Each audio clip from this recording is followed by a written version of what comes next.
Hey folks, welcome to this week's podcast. I'm joined by Paul and Gerry to have a look back at the action from last night and just a general conversation around the state of play in the Premier League as it stands right now. We do these twice a week as well as daily Leeds news. We're part of the Sports Social Podcast Network and we're partnered with OK Jersey for 8% off World Cup shirts for a World Cup summer using the code TView in your basket. Details that down below.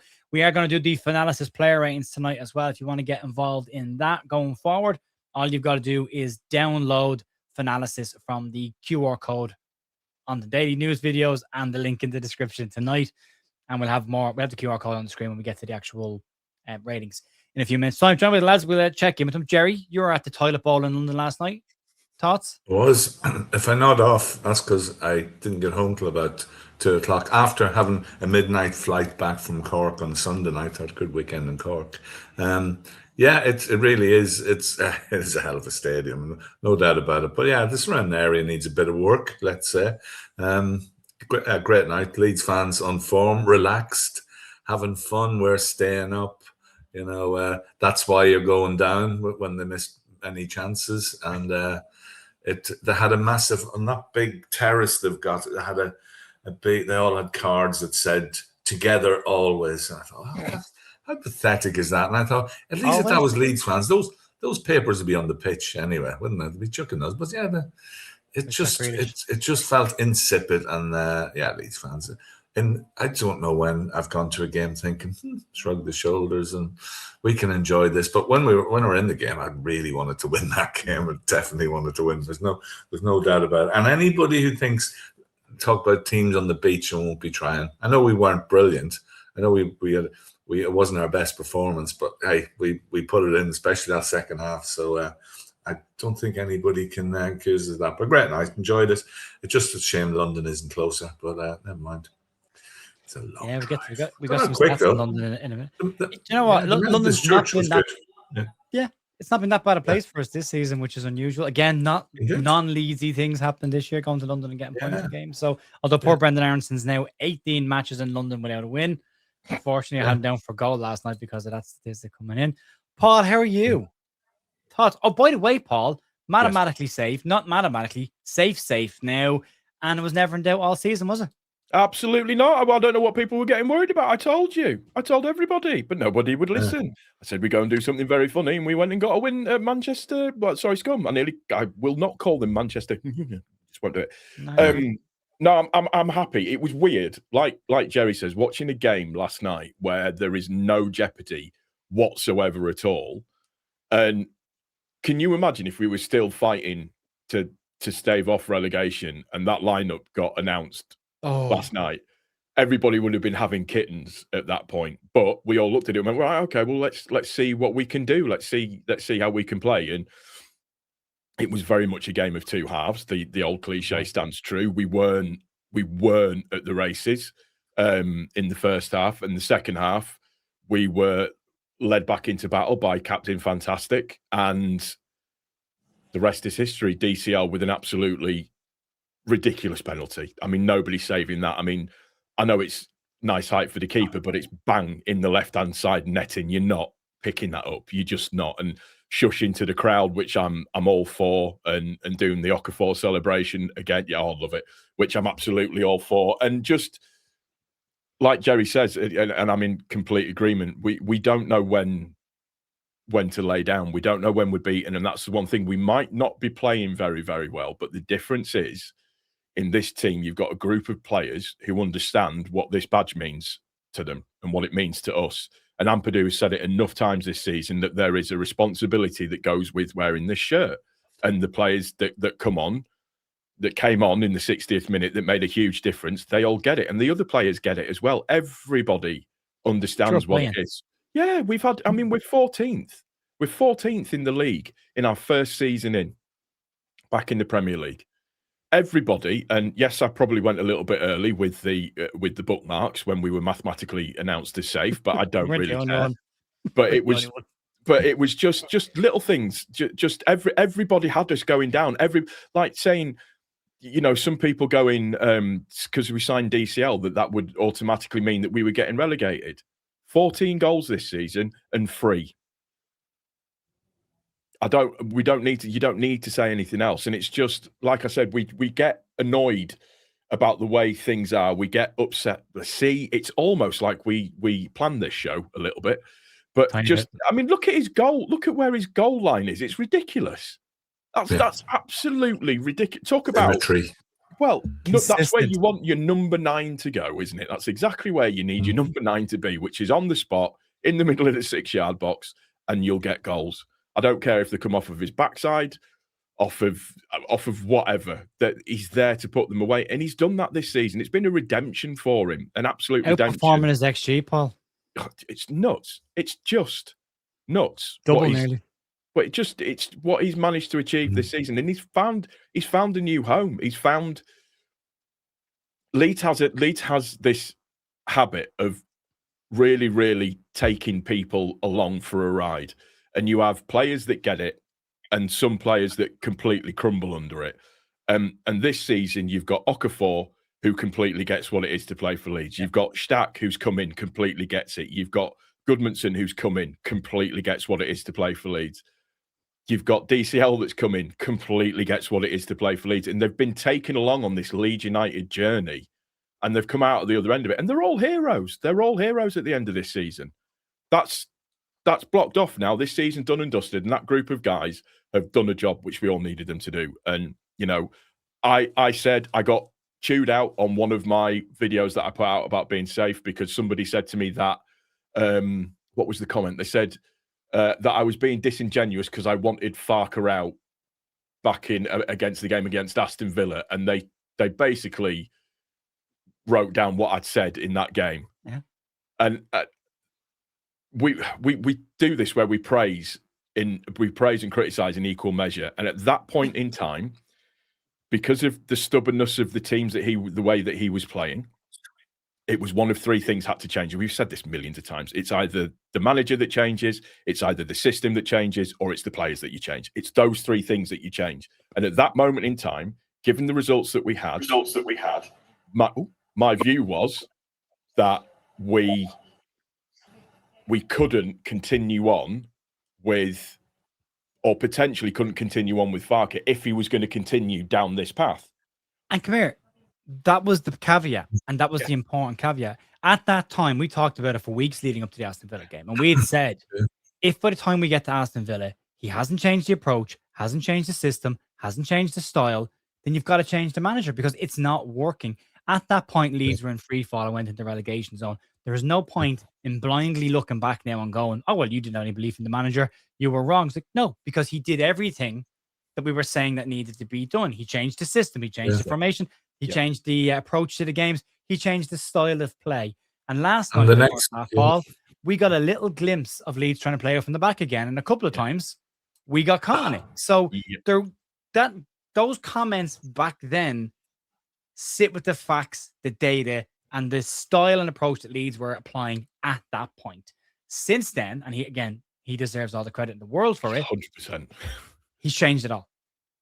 And Yacobiol has also said in 442 magazine today that Leeds changing to that back three has been fundamental to the success that Leeds have had this season and has allowed the players to be more comfortable within the side. And that's a player saying it as well. Sorry, I cut you off. No, that's 100%. I 100% agree with that. So, and that's what my point is that you can criticize and you can praise in equal measure, and it's not being revisionist by saying that that you're giving the player, the board, everything, props, all of that kind of stuff. What we had is we had a moment in time from Manchester City. That moment in time happened. The half-time happened, and then we just took off from there. We've lost 4 times since then. Yeah, 4 times since Manchester City. With a different system, with a different approach, and a different style of football, which, by the way, you would have got if you changed the manager. Because we were saying that at the time, Gerry, didn't we? We said, if you bring a new manager in now against Aston Villa, or after Aston Villa, what's he going to do? Well, he's going to look at the main problem, conceding too many goals, not creating chances. He's going to look at the makeup of his squad. These lads are all over 6 foot physical players. I've got an abundance of central defenders here, and half of them aren't playing. And he's going to do exactly that. He's going to change the system. He's going to change the approach, and he's going to play to their strengths. Daniel Farke did that. And again, I say he deserves a lot of credit because not every single manager would do that. They would dig their heels and go, I'm going to play my way through this. I believe in my style. I believe in my footballing philosophies. But again, when you start seeing players talking about it and you see everyone in the media talking about it, and we've all seen it with our own eyes, it's a very different looking Leeds United. Yeah, well, I'm glad I was one of the ones that said he has to stay. I mean, I wasn't far.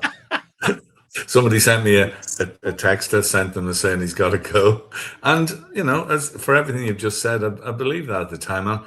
And from what I hear, is if the next two games was City, Chelsea, Liverpool, and heavy defeats, and it probably have gone. But, you know, we've said it so many times, you hold your hands up and what he's produced and well respected. And you can see from his general demeanour that he's proved it. He's proved people wrong. Someone did ask, and I heard an interview afterwards, you know, does this vindicate him after Norwich and he failed? He said, well, I came up, should never have got promoted with that team. They were all young.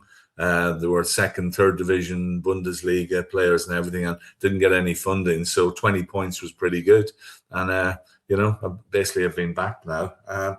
And yeah, you're right. As Paul says, 4 games. I know a lot of draws in there, but we kept it ticking over the whole time. I don't think we, other than Sunday, we've probably not been below 15th for a lot of this year. And we've always just done enough. And West Ham have been on a good run, and the form table shows that. You talk about DCL there as well. I think not only is play on the pitch, you can see how he talks. He's very, very clever, very calm, very focused, and the way you can always see him talking to other players, encouraging. And I think he's had an influence on them as well. You talk about Beal. I said to you off air, he's not moving so well because he's got all those strikers in his pocket that he's had all season. You know, but he's just the assassin. He really is. He's good. When we start trying to play it from the back last night, what was Darlow thinking last night? Was he just playing a chicken? Was he? Because it was driving me mad. I hate it anyway. But he left the last minute. Nearly got caught a couple of times.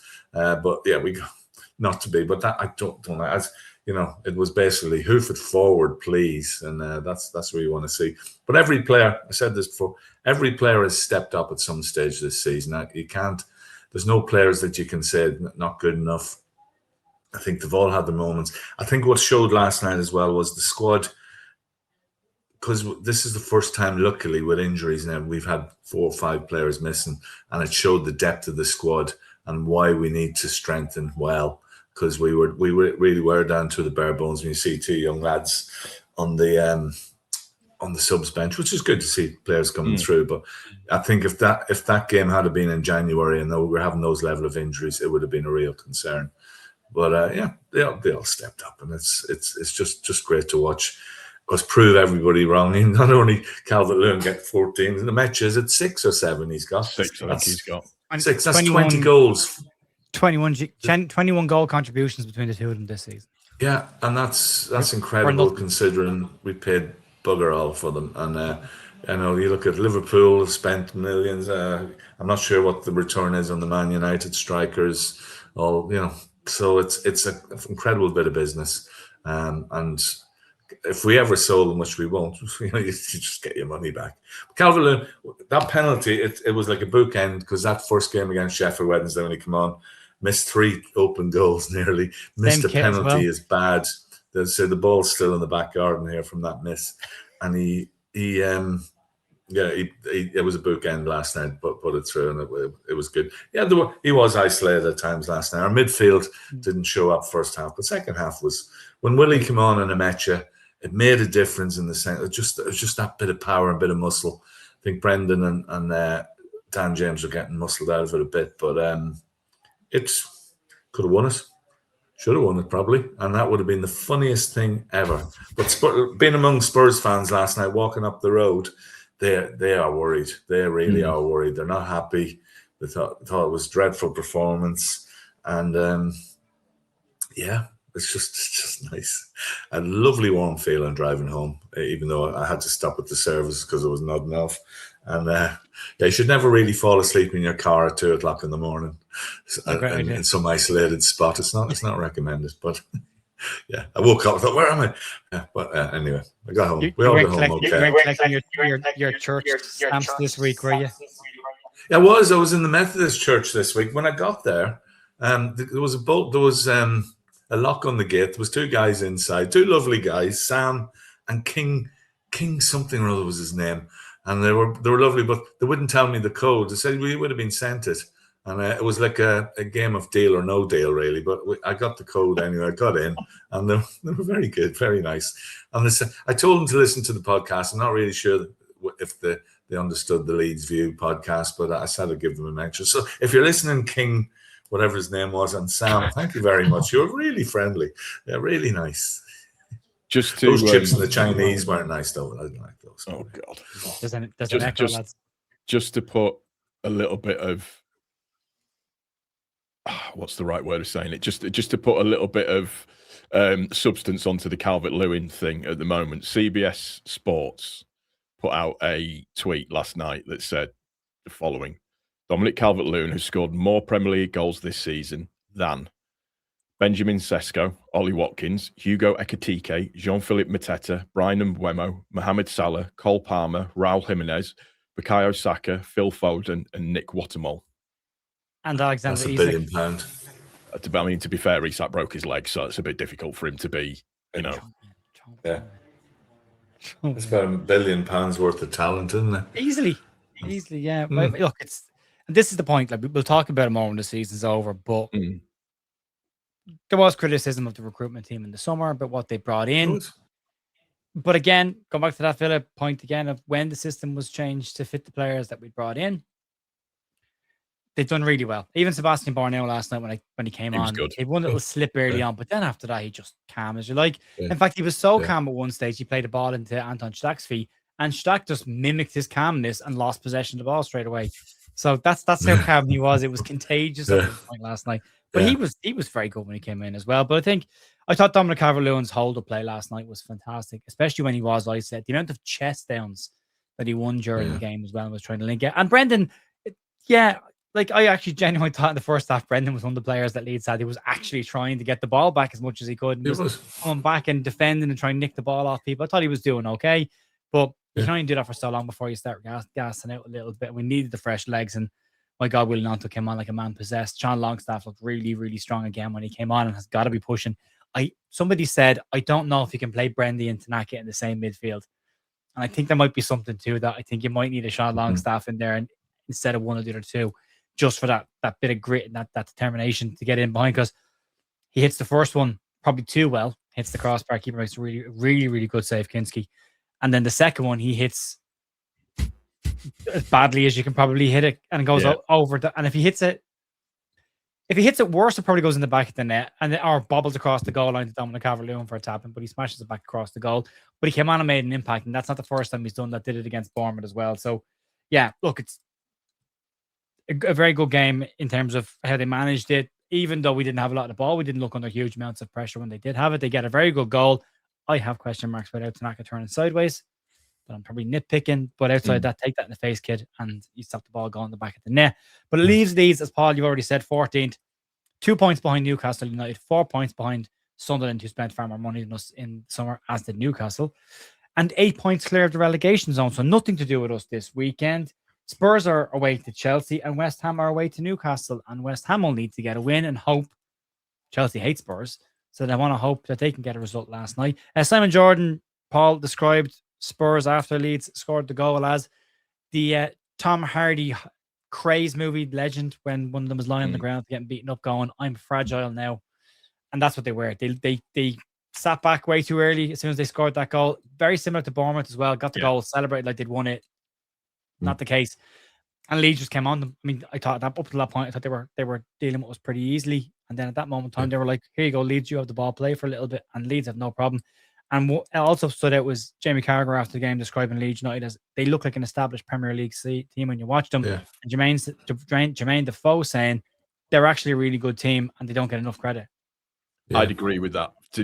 What people, even though we didn't have a lot of the ball last night, one of the things that I would say is and again, this goes back to when you're actually watching and trying to analyze the game. And listen, I'm not sat here trying to say that I'm this uber analyst that knows exactly what he's talking about all the time, because I don't. Everybody, but you love numbers, Paul. I do. I can't help it. But if you watch us as a defensive unit. And the best way that I can describe to do this is, if you're going to go watch us at Ellen Road, go into the gods in the East Stand and watch us from top down, and you get a really, really good sense of how they move as a defensive unit. And defensively, we are brilliant. We are very, very, very good at just shutting little spaces off, at crowding things out, at just moving and making sure. Beal is phenomenal to watch. He's just his positional sense and everything. But going back to your point that you made with regards to Spurs sitting back a little bit after they scored, we've talked about this on here a couple of times now, where we've said, who's up for the fight for this relegation? Who's got the bottle to see it all the way through? You know, we spoke on Forest. We thought, yeah, well, Forest are scrapping for it. They've got a really, really good chance of staying up. Us, we had it, and it's proved right. Us and Forest, we're clear of it now. We don't need to worry about it anymore, because we've got a team that want to battle and want to see it through. But then if you look at Tottenham, I don't think Tottenham have had the stomach to be able to see it through properly. Yeah, they're in a bit of a better run of form now. But again, and I've said this before, look at the 2 games that they won. Wolves already relegated. You can basically discount that. Look at Aston Villa. They're basically given up by that point. They put a different team out because they wanted to get to the final. So can you really count that much into it? West Ham do look like they're fighting for everything, and they do look like they're trying to get through. The thing is that they've been on the back end of some dodgy-ish decisions, shall we say, towards the end of this season in terms of the way that it works. But I would say that West Ham have more in them in terms of a fight than what Tottenham do. And Tottenham are in the fortuitous position because they're 2 points ahead of 2 points ahead of West Ham, but a lot will rely on this weekend. If West Ham get a win and Tottenham lose, it's open season. It's absolutely open season on it in terms of how it could go and what could potentially happen. But it's down to the bottle. We've shown that we've got the bottle and the fight for it. Forest have shown that they've got the bottle and the fight for it as well, and we've absolutely dog walked our way out of the situation that we were potentially in. So it'll be interesting to see how this weekend goes. Definitely. I was going to change that. I don't know why I did it, but I coloured West Ham in as having a win on that one, which they absolutely didn't get a win against Arsenal. They lost against Arsenal, so I was going to change it real quick. Gerry, let's talk about some of the talking points of last night. Just to everyone who's listening and watching, unfortunately, due to YouTube's guidelines, we can't say exactly what happened with Ethan Ampadu because it is flagging the video for violence. So because there's a reference, had to take it out of the thumbnail today of Ethan Ampadu getting kicked as well. I've said kicked, but I haven't said where or anything else. So yeah, we can't say in his head. We just can't say that. So there was an incident. There was a couple of incidents last night, Gerry. We got 13 minutes of injury time, 17 minutes played in total. Yeah. We had Dominic Calvert-Lewin penalty shout, which we're going to look at in a lot more detail because that ain't as clear as it looked. We had potentially, for me, Pedro Porro goes 2 feet down on top of Lucas Mecha at one point. I think it was Lucas Mecha. That's a dangerous tackle, 2 feet into him with all the studs showing. And I also believe Palhinha goes over the ball with his studs as well onto a foot as well. So possible red cards for both of those. And then we eventually do get the penalty decision after the incident with Ethan Ampadu, despite the fact the referee decided not to stop the game for a head injury. And then there's the Lucas Mecha just nicking the ball off the toe of James Maddison before he falls to the ground, of which there's a beautiful compilation floating around online of James Maddison in that exact same position, swan diving, looking for penalties against loads of clubs. So welcome back to the Premier League, James Maddison. Yeah. But an event-strewn game, Gerry, and I do want to throw up on the screen the Dominic Calvert-Lewin one and have a little bit of a chat about this, because I'll be honest, when I saw it first, I thought, yeah, he's probably just offside. And this is the offside image, Gerry, that was used. And as you can see in this, Dominic Calvert-Lewin's toenail and kneecap are just a bit offside. However, as the man that's put this video together, FUT Offsides, has shown, when it goes forward one more frame to when the ball actually leaves Brendan Aronson's foot, which is, hang on, there, Dominic Calvert-Lewin's onside. Yeah. So we did as much to moan about last night as they did. Yeah. Oh, certainly. Well, to be honest, where we were, I couldn't see any of this. All we thought, well, it's a penalty shout, and it's offside. So if it's onside, it sounds like it's going to be a penalty. But you look at there, I know it's fine margins, but yeah, surely with all the money they're spending on VAR, that they can. Why have they not got this technology that can do that? I mean, it's brilliant. It shows, because it's hard when you're looking at that naked eye. You think, well, maybe he's hitting it there or hitting it there, but when it actually shows the first evidence of contact, it's obvious that his toe is just in front. And we should have had a penalty. But as you say, with what do you call him? That came on, can't think of his name now. The long-haired guy who got fouled. Madison. Yeah, God, yeah. Karma, baby. That's how it goes. I mean, there was a nice hug between him and Daniel Farke as he was coming on, shook hands with him, because obviously he's been out injured, and he was with him at Norwich. None for Jed Spence. Jed Spence was right beside him. Give him a hug. I don't know. I don't know. He got a great welcome from the Leeds. It said, "You were a hit when you played with Leeds," or something like that. I can't remember what it was. It was a very, very touching moment. He's a guy he's gone off. But anyway, he didn't get on well with our Daniel, and if he doesn't get on, that's fine. But I thought the story's written here. Madison's coming on, getting the winner, hero, first game of the season. It was written. And I was sure when it went to VAR, it's still going to get a penalty, and it's not the worst moment of the season, but that would have been nasty. So it was nice to see all that angst among them. But 13 minutes, I wasn't sure where 13 minutes came from. Yeah, there was a head injury. There was a lot of subs. There was a couple of VARs, but I thought, oh well, sure, we'll see. We might get a winner here. But it's my second favorite overhead kick of the week. That one. The one that caught Ampadu, because if you look at the one up at Parkhead, that was me first. That was brilliant. That one just hung in the air. The ref. I mean, Jared Gill is I always thought one of the better refs, but he seems to be going downhill a bit. And to let that one go for so long when a player's down, I know head injuries and players go down, but they can't take a chance on that. And the ball was up the other end. I think they might even have got a corner or something. And he kept looking back and stopped it. And then we thought that looks a bit dangerous. And when you see the mark on Ampadu's face, you realise. And those wasn't.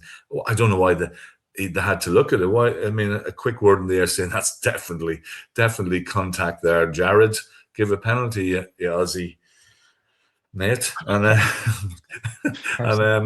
we got it. Yeah, great, and it was a great penalty. So those are the moments we've had. It'd be interesting to look back when we do a review of the season. How many VARs have gone against us, and many have gone for us, and what difference that would have made.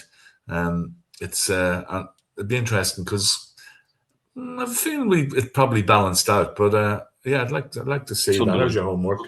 Yeah, Sunderland. Oh, well, most of them were in the Sunderland game, weren't they? Most of them. So. Yeah. They were the ones. But now look at that. That's definitely a connection. Yeah, didn't touch him according to Spurs fans, Paul. Spurs fans were doing their nut last night, and it was gorgeous. It was beautiful to take in. Is it, mate? Yeah, leave it. Do you know what it was? It was just. It's a conspiracy. They want Spurs to go down. It's just like, are you watching the same game that I'm watching? Genuinely, have you? Right. So we had the forearm smash. We had the. I forgot all about the BL getting smashed in the face by Richard. No, there was another forearm smash before that. Then there was a flailing elbow from Richarlison into BL that wasn't noticed. There was the stamp. There was the 2-footed challenge that we didn't get. Yeah. De Zebri running onto the pitch after a tackle from Ampadu when our manager ran onto the pitch after the game had ended, got a red card. Yeah. Why isn't De Zebri getting booked? Then there's all of the players surrounding the referee for the penalty at the end of the game. Why aren't any of those players getting booked? So don't tell many times. Yeah. Go on. So, many times have you seen the goalkeeper being penalised for the 8-second rule? I think that's probably the second one I've seen this season. Three times this season has happened. Yeah, and just- none of the offsides. It was the referee. Sorry, Yes. Gerry. The referee was appalling for both sides. He for was, both sides. So I mean, he did exactly the same in the semi-final. He was exactly the same in the semi-final. He was one referee in the first half, and then in the second half, he was a completely different referee and just let everything go. Yeah. So it's just they're regressing referees, and that's the problem that you've got. And the safety of players thing is the thing that gets me, and you've touched on it, Gerry, where there is the tickle to the head, shall we say, if that's acceptable thing to say. Player goes down, and that it lets the play go on for 15, 20 seconds before it's blown up. And it's just like, what if there was a serious injury and you've just let that go on? Now, I will say, fair play to Ampadu. It's taken you all season to do it, but staying down when there's a challenge to make sure that VAR have to look at it. So fair play for doing that. But just, come on, ref, help us out a little bit, please.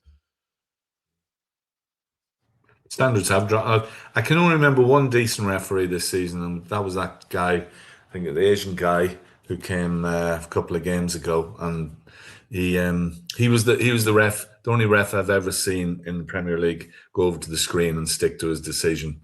And I think it might have been the Wolves game he refed, or the one before that. But the rest of them, I mean, you could see it last night with a lot of decisions, like penalties and what have you. They know that VAR is there, so they don't always give it because they know there'll be a chance that there'll be a VAR check, and that's wrong. They should, if it looks like a penalty, give it. If you're not sure, then it's not clear and accurate, and then don't give it. And then you might be seen from 4 different angles after the game that should have been given. But that's human nature, and I think we could all live with that. But yeah, we're stuck with VAR, and it's going to be getting involved. It'll be involved in throw-ins before we know it, and the games will never end. You'll be talking about 13 minutes. It'll go on for 130 minutes afterwards. But we came out okay in it, and we got a deserved penalty, and should have had a second one. And Kinski, that shows you football, doesn't it? That's the guy subbed after 17 minutes a few weeks ago. I didn't see the Joe Rodon one clearly because we were up the other end. I saw it today and I thought, wow, that was on the line.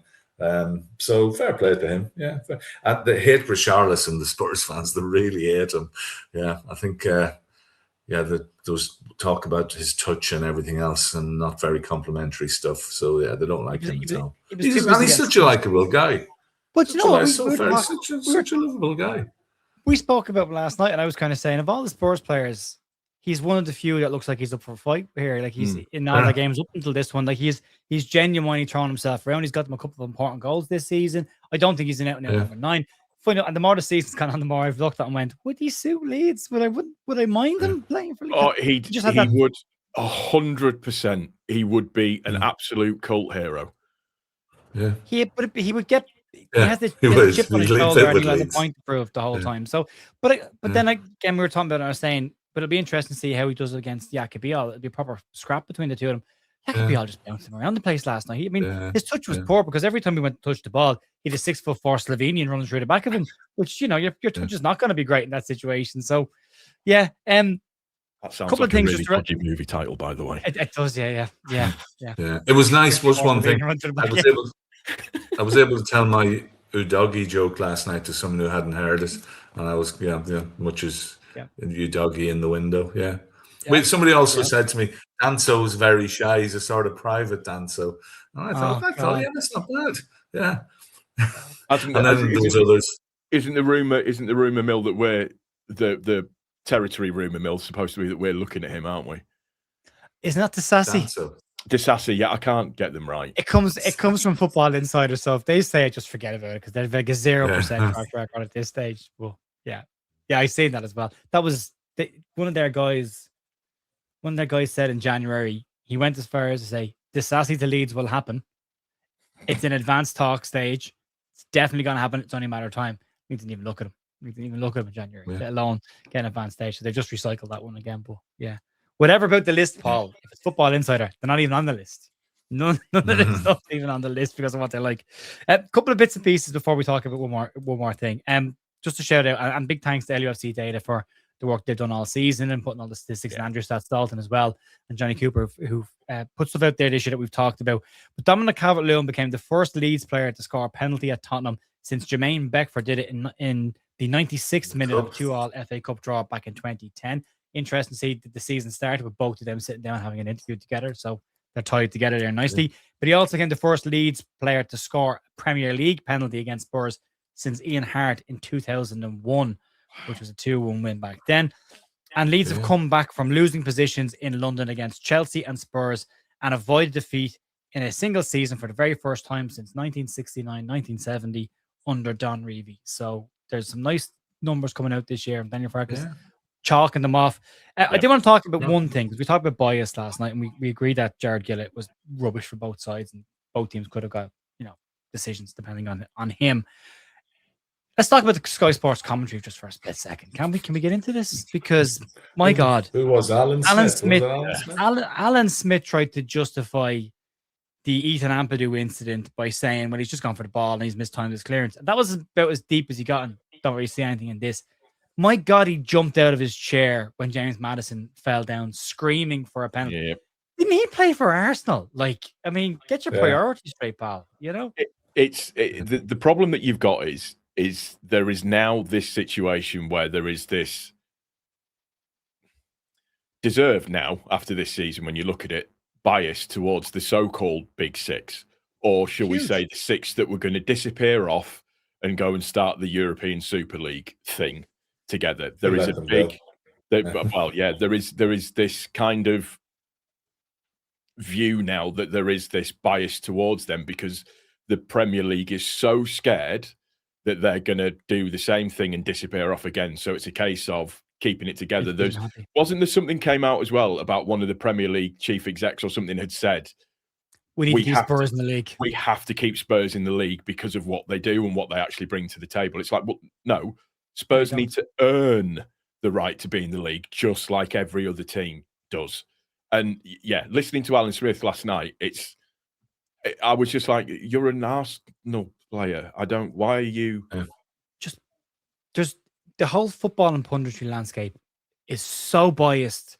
I mean, I saw Simon Jordan and Martin Keown have a go at each other during the week where Simon Jordan was saying, of course, he's saying that there was a foul on the goalkeeper against West Ham because it fell in his favour. Mikel Arteta, he called another guy over one of the US stations, a Scottish guy, said that Mikel Arteta was the most hypocritical manager in the Premier League because he's criticised referees all season and he's ignored all the other fouls in the penalty area, but he said because the VAR got the one right at the goalkeeper, VAR is a tough job, he's a great referee, but ignoring all the other incidents. But had that gone against him, he'd be talking about all the other incidents in the box. And also, Roberto De Zerbi got booked for stepping out 1 foot outside his technical area last night. Yeah. And Mikel Arteta has allowed block throw-ins 10 yards outside his technical area. That's way with everything. So it is clear. There's just biases from commentary teams, from officials. It looks really bad in the league. And unless there's something major done during the summer, clean up sports media. If an ex-player can't be unbiased, get him off the TV. Just get him out of it. It's lazy. It's lazy as well. It's very lazy because I've heard two pundits who I don't know who they are. One was a woman, one was a bloke, and one of them said, "Oh, Leeds have been on a terrible run," and then another one said, "Leeds have got a really tough finish." And I thought, do your homework. Don't be lazy. We're on a great run, and our run in is pretty decent. Yeah. And so it's interesting. Funny enough, just talking about Arteta, I'm just looking. They've released what chat went on with VAR and the referee for the West Ham disallowed goal. So that will be interesting to see what was said. We'll go, I don't know. What do you think? Yeah. I just made a cup of tea. I didn't see it. Yeah, it's probably wasn't watching. It wasn't looking. It's a foul. You can't get away from the fact that it is a foul. It 100% is. But the problem that you've got is, and this is where everyone has a right to be annoyed about everything, is the level of consistency that's been shown. It's the amount of other fouls that are going on at that moment in time, because Declan Rice got two players around the waist. Tadebo's having his shirt pulled and pushed. I mean, that just made it look well, they're all at it, free kick. End of story. It's saying it's definitely a foul, and afterwards he says, "Isn't Declan Rice look like a horse mercenary?" And I thought that's quite intelligent from VAR, to be honest. There it is. Yeah. There And he it is. is. And There's he the one a is. week. Yeah, I remember making Jerry's day when I sent him the statistics for chances created, and the fact that that Stack was above Declan Rice, which it absolutely made his day. So yeah.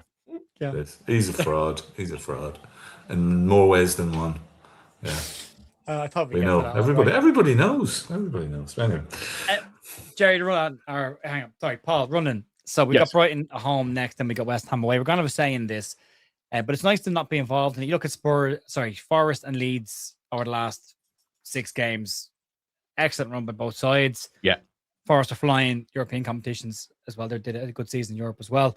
And they look at West Ham and Spurs. And again, you talked about earlier on, outside the Villa and Wolves game, how much do they really have in the tank in those 2 games? They've got Chelsea away next, which won't be easy, but both sides in that relegation battle go away this weekend. I think all the games are either on Friday or Sunday just because of the FA Cup. And then West Ham are home to us and Spurs are home to Everton. So it's still going to be a juicy end of the season. What's left? What's in the... I'm trying to figure what's in the league table. There is... I have it on the thing. There it is there. Look, that's not my Cavalry on the mind him. There it is there. Yeah, there's 2 points in it. 2 to go. What do you think happens? Right.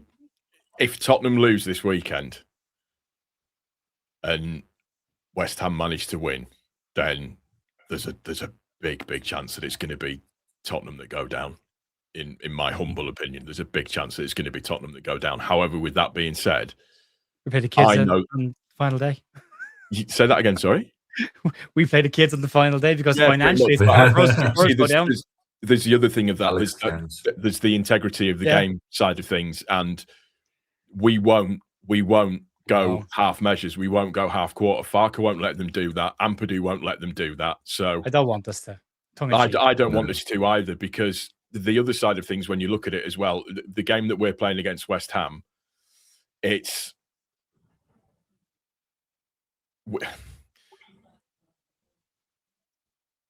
if West Ham do go down and we beat them on the final day of the season, it isn't because we beat them that West Ham go down.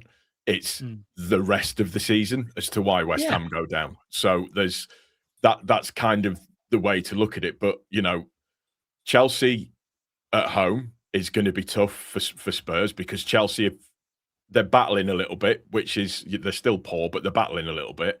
But they Everton, hate Spurs. They hate Spurs, Chelsea. They do. But then you've got Everton at home, and Everton, I think I'm right in saying this. Hang on, I want to make sure. Spot. Yeah, they're pushing for a European spot. They're at the moment on 49 points. They are 4 points off a European spot at the moment.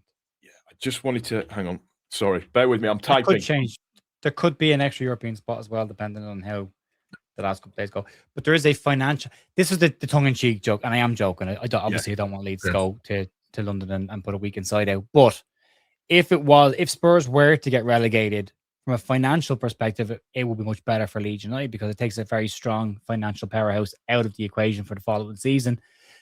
West Ham United are up to their eyeballs in debt. Their owners going to court, and there's a huge amount of problems behind the scenes. So financially, they're toast anyway next season. So it kind of works out in your favor of weakening the pack above you. The other side to that is back yourself and just go and do your business in the summer and get it right, and worry about what you do. But yeah, there you go, Paul. I padded for you. That's fine. Appreciate it. Love you. Cheers. Everton are the 6th best side away from home this season. Oh, yeah. Going to a Tottenham side who are just checking, who are 19th at home this season. 2 wins all season at home. 2 wins all season at home, and they've lost 10 times. And then Paul, you look at it. Who did you say would get relegated in your predictions in the prediction stream? Me? Yeah. Tottenham, I think. Where's your head at now? I still think it's Tottenham. Still think so. Jerry, who goes? I hope it's Tottenham, but I think West Ham might have just left it too late.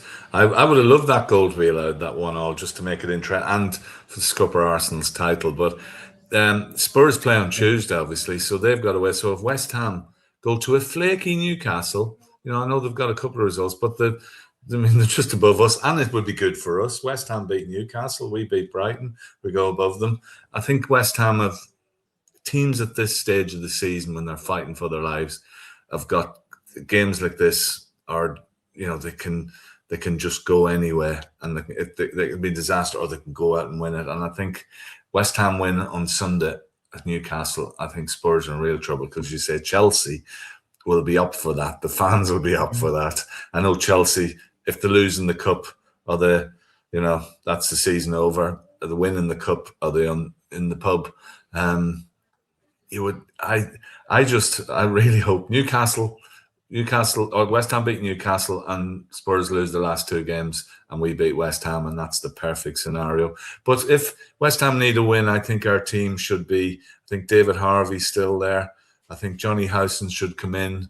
Play Alex Kearns as well. Mick Jones was there a few weeks ago. Stick him in. Sam Byron should get a game anyway. I hope Sam, because it could be Sam. I hope he does actually. Gets his old side as well. He'll get a goal. Yeah. And players, I'd love to see Johnny Howson play. That would be hilarious. He probably could play as well. But if West Ham won on the last day to send Spurs down, oh well, it's not the end of the world for us. We lost 1 game. It doesn't really matter. You never want your team to lose, but Jesus, it'd be funny.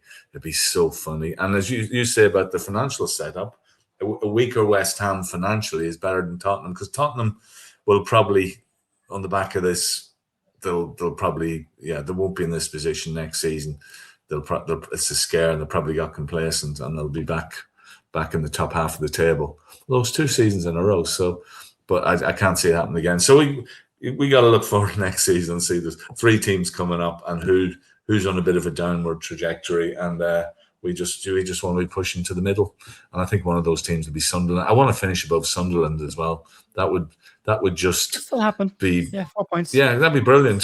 They're a great season, but give us a bit of stick and just be. It's not do or die stuff, Glory. It's just stuff that makes us generally happy, and it would be very funny, and we can just sit there with our cigars against West Ham and laugh as everything breaks in front of us. And somebody said the last time we had we were at games, take out the COVID season, because that was when we were safe from relegation. The last time we had a season where there's nothing on the table was the season before Bielsa, when we continually finished 15th, and that was for the whole of the teens, if you want to call it, from about 2011 to about Bielsa came. That was it. It was nothingness. But this is just, and Sunday's going to be great. The players, I've left Ellen Road many times last game of the season. Thought, I'm not clapping you lot. No, I've had enough. I'm going home now. I remember going down to West Ham a few seasons ago, and just before we relegated, and I turned around as I left and just give a 2-finger salute, because that's how I felt about it. This season, I'll go, and every single one of them getting applause, especially Daniel Farke, and And we go into a summer then with a bit of stability, because manager's not going to go anywhere this summer. He's more than done what he was asked to do this season, especially if he could end up finishing 13th. Would be a hell of a season, semi-final of an FA Cup, huge foundation to build on. We'll get into the transfer stuff more over the next couple of weeks. We'll go back and we'll look at our initial predictions from the start of the season, because we've managed to go a full season, lads, the 3 of us on the podcast this year. So we've gone from start to finish with first year. Did we do predictions beginning of the season? I can't remember. I'm sure I got them all right. I'm sure we all said 17th. I said 16th. I think I was saying 17th, 16th. So I said I still would take 17th. Yeah, still would take it. Yeah, that could still happen as well. But sure, look. And the other big news is the game in Croke Park is definitely on, and the games in America are definitely on, none of which I'm going to go to. But we're playing Wrexham in Hollywood, or whatever we're playing them. I don't know.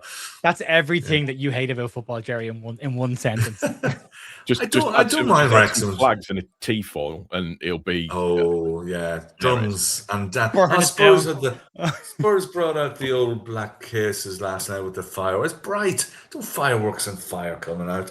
And think of the environment. It's so cheap and tacky and plastic. All that rubbish. If they ever do that at Leeds, I'm giving up. I don't want to ever see the new stand.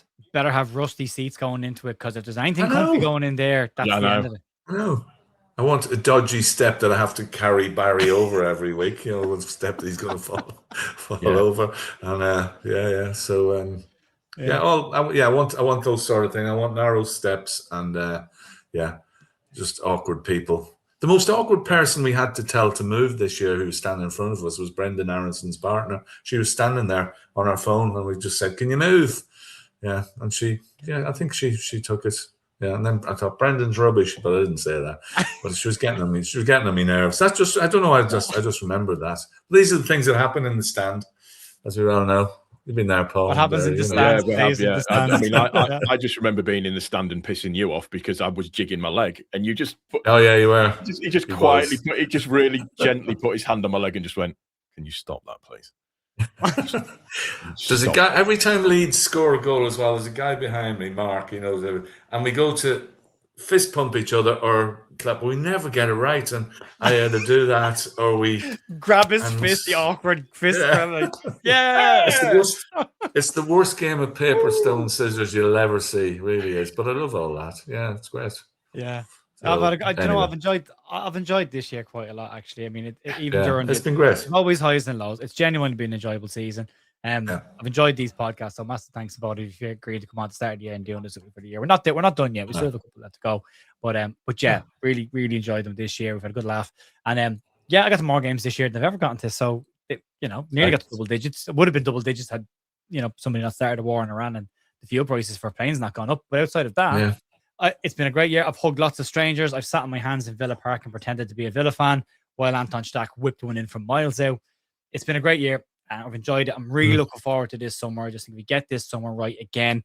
And you know what? I genuinely think that the recruitment team have got a little bit of credit in the bank. Get the creative flair in that we need, and we can have another good season. But it just feels a little bit different around Leeds this time around. Just a bit calmer and I'm still not okay with it. I'm still uneasy at the calmness. We need the fire and the brimstone. We need the chaos. The jeopardy. We need the pain and the suffering and selling players and everything else. Yeah, it's been. I don't know how many miles clocked up. I was just counting. If I get to the last two games, it's 39 out of 44 they've made. And there's guys that I travel with. They're looking at me saying, "You're a fair weather fan," because they haven't missed a game in years. It's been some late nights, some long journeys, it's great. So I've enjoyed doing this. As Paul's podcast, it is therapy. It really is. Once you've done the podcast, you feel right. That's that. Got it off my chest. Got it off my chest. My wife's talked about that. She said the same thing. Like I said, I was showing her there was a clip of saying like women are melodramatic about everything. And then it said coming from a man who loses it when his football team loses the game, and it shows a man looking at a wall for 3 days, just staring at a blank wall. How you deal with it. And I showed that to Jess and I was like, there you go. And she goes, well, you found a new outlet for it, so you've been better this season. It's like, yeah, you have. The podcast is exactly Get it off your chest. Go downstairs. How you feeling? That game's done. Talk about it next week now. Move on. Yeah. We will. As my other half said to me, she said to me last night, isn't it a long way to go for just a couple of hours? And I thought that you're probably right. It is, but it is. Still doing it. Can you do? We need it.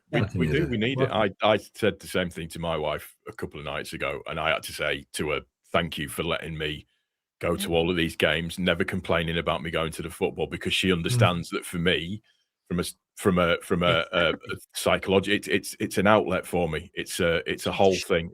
She never complains about me coming on to do the podcast and stuff because she gets it. She gets that it's a way for me to just release a bit of tension, which is important. Yeah.